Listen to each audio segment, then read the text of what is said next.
ঠাকুর সত্যানন্দের আজকে যে অধ্যায়টি আমরা পাঠ করছি, স্বামী সত্যানন্দ সহ কান্ত সুন্দরের উমরকোট ভ্রমণ। ঠাকুর যে উমরকোটে ভ্রমণ করেছিলেন, সঙ্গে বহু ভক্তগণ ছিল, সেই কথাটাই এখানে উল্লেখ রয়েছে। লাইন বাই লাইন যদি পড়ে যেতে হয়, বহু সময়ের প্রয়োজন। আমরা সেই ঘটনাগুলো মুখে যতটুকু বলা সম্ভব সেই কথাগুলো বলছি। আপনাদের কাছে আমার অনুরোধ রইল, আপনারা এই বই সংগ্রহ করুন আশ্রমের তরফ থেকে। বইগুলো সংগ্রহ করে আপনারা ঠাকুরের কথা যদি বিস্তারিতভাবে জানবার প্রয়োজন মনে করেন, তাহলে আপনারা এগুলো সংগ্রহ করুন, সংগ্রহ করে পড়ুন, 5 জনকে পড়ে শোনান। এগুলো শুনাইলে পরে ঠাকুরের লীলা সবার মাধ্যমে ব্যপ্ত হয়ে যাবে। আমার গুরুকে যদি 5 জন লোকে ভালোবাসে, এর চেয়ে আমার মনে হয় আর ভালো কিছু থাকতে পারে না।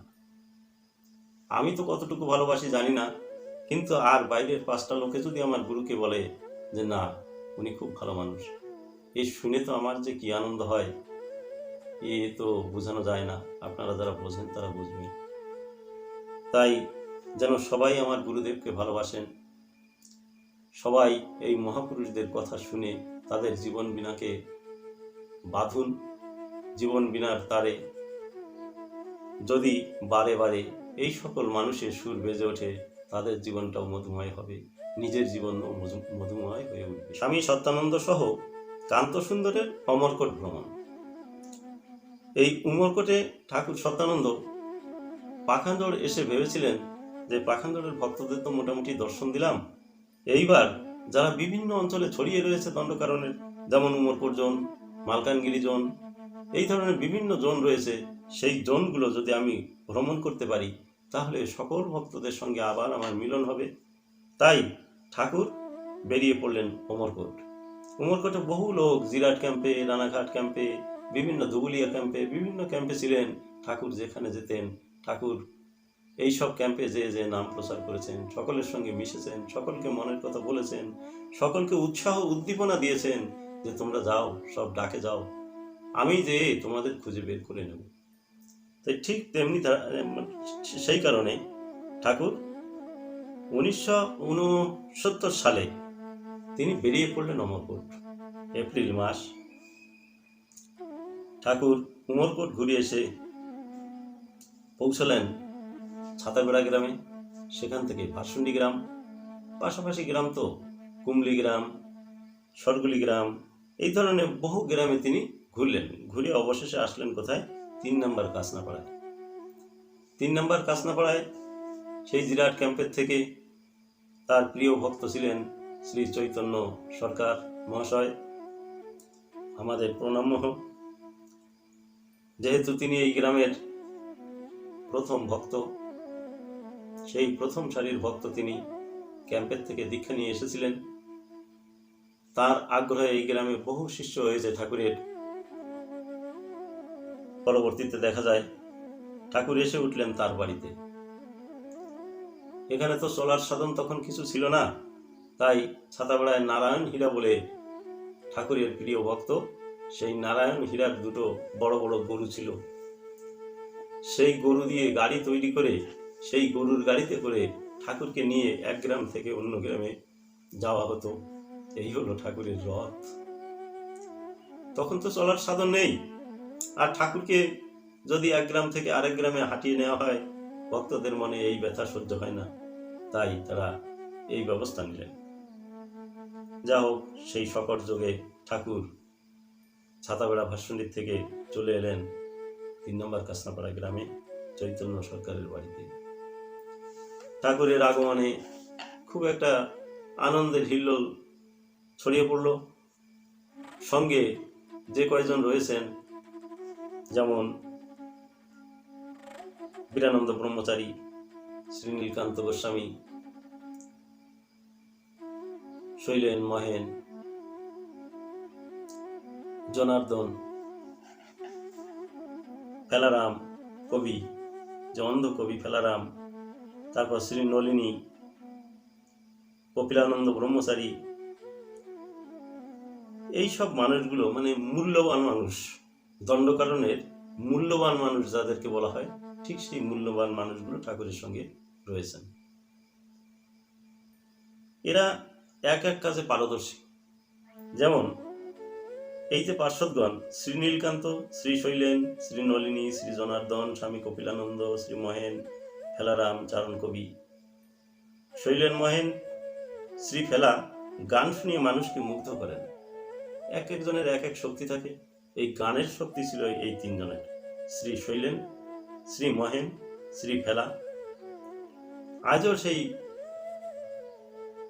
ঠাকুরের প্রিয় ভক্ত মহেন এখনো মানুষকে গান শুনিয়ে মুগ্ধ করছেন।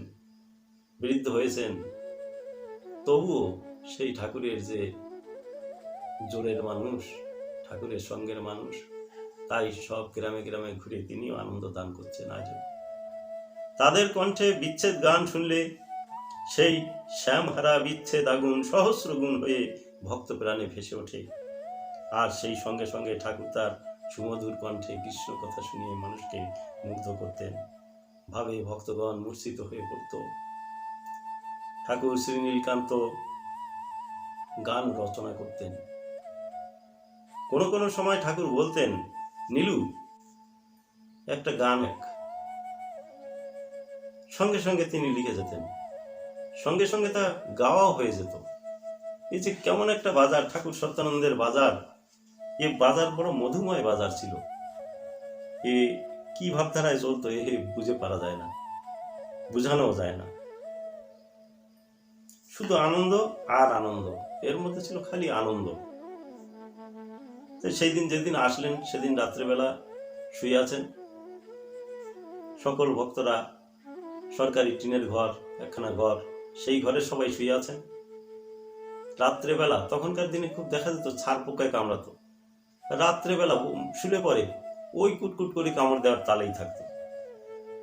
এইবার শ্রী নীলকান্ত গোস্বামী ওই কামড় সহ্য করতে অসহ্য হয়ে যাচ্ছে দেখে তিনি গান বানলেন। গান কি বানলেন? যে আমি চেষ্টা করি অনুক্ষণ, ছাড়ে না সার পোকা মদন। আমি চেষ্টা করি অনুক্ষণ, ছাড়ে না সার পোকা মদন। আমি নিশীথে ঘুমাতে নারী, সদা করে উচ্চাটন। নিশীথে ঘুমাতে নারী, সদা করে উচ্চাটন। চেষ্টা করি অনুক্ষণ, ছাড়ে না ছাড় পোকা মদন। ঠাকুর এমনি একটা গান রচনা করলেন, গানটা পড়লেন পরের দিন, যে বাসিনা কামড়ের জ্বালায় আমার অঙ্গ জ্বলে যায়, কোথা গিয়ে শান্তি পাবো না দেখি উপায়। যেমন কাঁচা বাসে ঘুম ধরে, জর্জরিত তনু মন, ছাড়ে না ছাড় পোকা মদন। দেহের সঙ্গে মিলিয়ে তিনি গানটি রচনা করলেন। গান শুনে ঠাকুর গান শুনে খুশি হলেন। পরের দিন এই গানটা করতে বললেন। এখন ওই ভক্তরা যারা সঙ্গে এসেছেন ঠাকুরের, এই গানটা করলেন। গানটা করার পরে ঠাকুর সত্যানন্দ ব্রহ্মচারী খুব খুশি হলেন। বাহ, খুব সুন্দর, দেহের সঙ্গে মিলিয়ে, বাহ্য জগৎ মিলিয়ে এত সুন্দর গান, খুব ভালো লেগেছে। ঠাকুর মনে মনে খুব আনন্দিত হলেন। পরের দিন দেখা গেল কি, ওই বাড়িতে লোক ধরছে না। এইবার আশপাশ গ্রামে, কেপিগঙ্গা গ্রাম, তারপরে জলংপাড়া, 2 নম্বর পাওয়ার বিল, এইভাবে নিকটস্থ যতগুলো গ্রাম, সব গ্রামের লোকে এই সাড়া পেয়েছে যে ঠাকুর এসেছেন।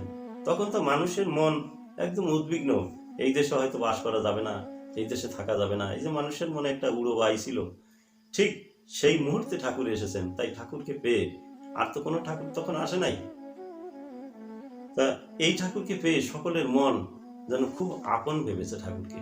আর সবাই দীক্ষা নিয়েছে, বহু লোক দীক্ষা নিয়ে, ওই সময় বহু লোক দীক্ষা নিয়েছে।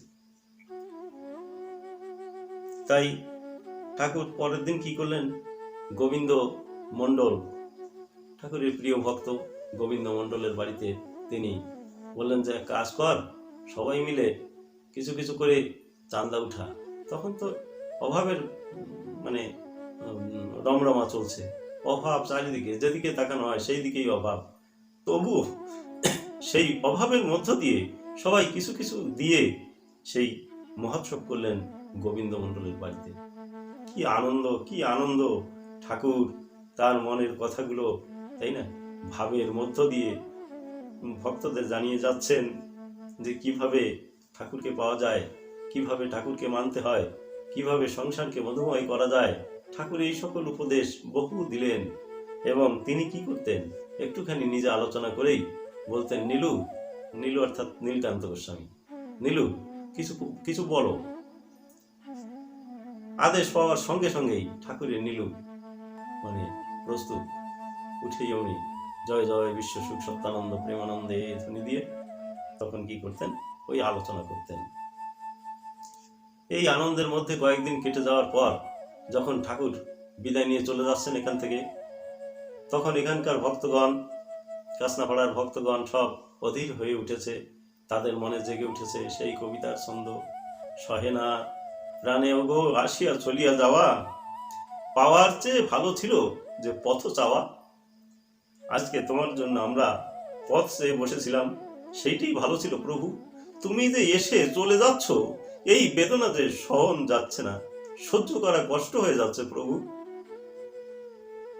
ঠাকুর সবাইকে মোটামুটি সান্ত্বনা দিয়ে চলে গেলেন যে আমি আবার আসবো যদি ঠাকুর আনেন। ঠাকুরের কি করুণা, তিনি আর আনেননি। একবারই ঠাকুর এসেছিলেন, একবারই একটা ধাক্কা দিয়ে চলে গেছেন, আর আর আসেননি। এইবার তিনি কি করলেন, প্রেমাবতার তো এক জায়গায় বসে, আশ্রমে বসে এই তার যে ভক্তগণ তাদেরকে দিকে দিকে পাঠিয়ে সমগ্র দিক বিজয় করেছেন। বিশেষ করে শ্রী নীলকান্তকে পাঠিয়ে দিতেন ভারতের এক প্রান্ত থেকে অন্য প্রান্তে, তাকে দিয়ে প্রচার করাতেন। নীলকান্ত গোস্বামী তো হওয়া গোসাই, যখন তিনি ঠাকুর সত্যানন্দের সঙ্গে মিশেছেন তার আগেও তিনি গোসাই, বহু শিষ্য ছিল তার। ওই যে পূর্বগুরু ঠাকুর সত্যানন্দ, সত্যানন্দ দেব, সেই সত্যানন্দ দেবের যে নির্দেশ ছিল সেই নির্দেশ অনুসারে ঠাকুর শ্রী নীলকান্ত গোস্বামী বহু শিষ্য করেছিলেন। তারপর যখন এই স্বামীজির সঙ্গে মিশলেন, স্বামী সত্যানন্দ ব্রহ্মচারীর সঙ্গে, তখন ঠাকুর বললেন যে নীলকান্ত কিছুদিন দীক্ষা বন্ধ রাখো। তিনি কিছুদিন দীক্ষা বন্ধ রাখলেন, পরে ঠাকুর আবার তাকে দিয়ে দীক্ষা দেওয়ালেন। নাম প্রচারে পাঠিয়ে দিলেন বিভিন্ন জায়গায়, মহারাষ্ট্রে পাঠালেন। মারাঠা দেশ, যেখানে ভাষা জানা নেই, তারা কেমন মানুষ জানা নেই, সেই অজানার পথে পাড়ি দিলেন শ্রী নীলকান্ত গোস্বামী। এইভাবে ওইখান থেকে আসার পর তিনি আবার পাঠিয়ে দিলেন মানা ক্যাম্পে, যেখানে হাজার হাজার জনতা, উদ্বাস্তু জনতা একত্রিত হয়ে রয়েছেন। ঠাকুর দেখলেন এইখানে যদি নাম প্রচার করা যায়, এরা ডাকে চলে যাবে, সব জায়গায় নাম ছড়িয়ে যাবে। ঠাকুরের কি সিদ্ধান্ত, কি সুন্দর যুক্তি, যে একটা জায়গায় যদি আমার নাম প্রচার হয়ে যায়, আমি যে উদ্দেশ্য নিয়ে জগতে এসেছি সেই উদ্দেশ্য যদি একটা জায়গায় প্রচার করা যায়, তাহলে দেখা যাবে এরা যখন চলে যাবে সারা ভারতে, এই নামটা সারা ভারতেই ছড়িয়ে যাবে। ঠাকুরের কত তীক্ষ্ণ বুদ্ধি, তাই তিনি কি করলেন, তার সেই নাম প্রচারের যন্ত্র শ্রী নীলকান্ত গোস্বামীকে পাঠিয়ে দিলেন কোথায়, মানা ক্যাম্পে। ঠাকুর ওখানে যে একভাবে নাম প্রচার করলেন, সে পর্বে পরে আসছি। ধীরে ধীরে আমরা এগোতে থাকবো। আজ এক ঠাকুরের লীলা বলছি, কালকে আর এক ঠাকুরের লীলা বলবো, পরশুদিন রামানন্দের লীলা বলবো, তারপর দিন বীরানন্দ স্বামীজির লীলা বলবো। এমনি করে আমরা ধীরে ধীরে যত স্বামীজিগণ আছেন ঠাকুর সত্যানন্দের পরবর্তীতে, আমরা ধীরে ধীরে সকলকে এই আলোচনার মাধ্যমে আনবো এবং আপনাদের সকলের সামনে তাদেরকে তুলে ধরবো। আপনারা সকলকে গ্রহণ করবেন।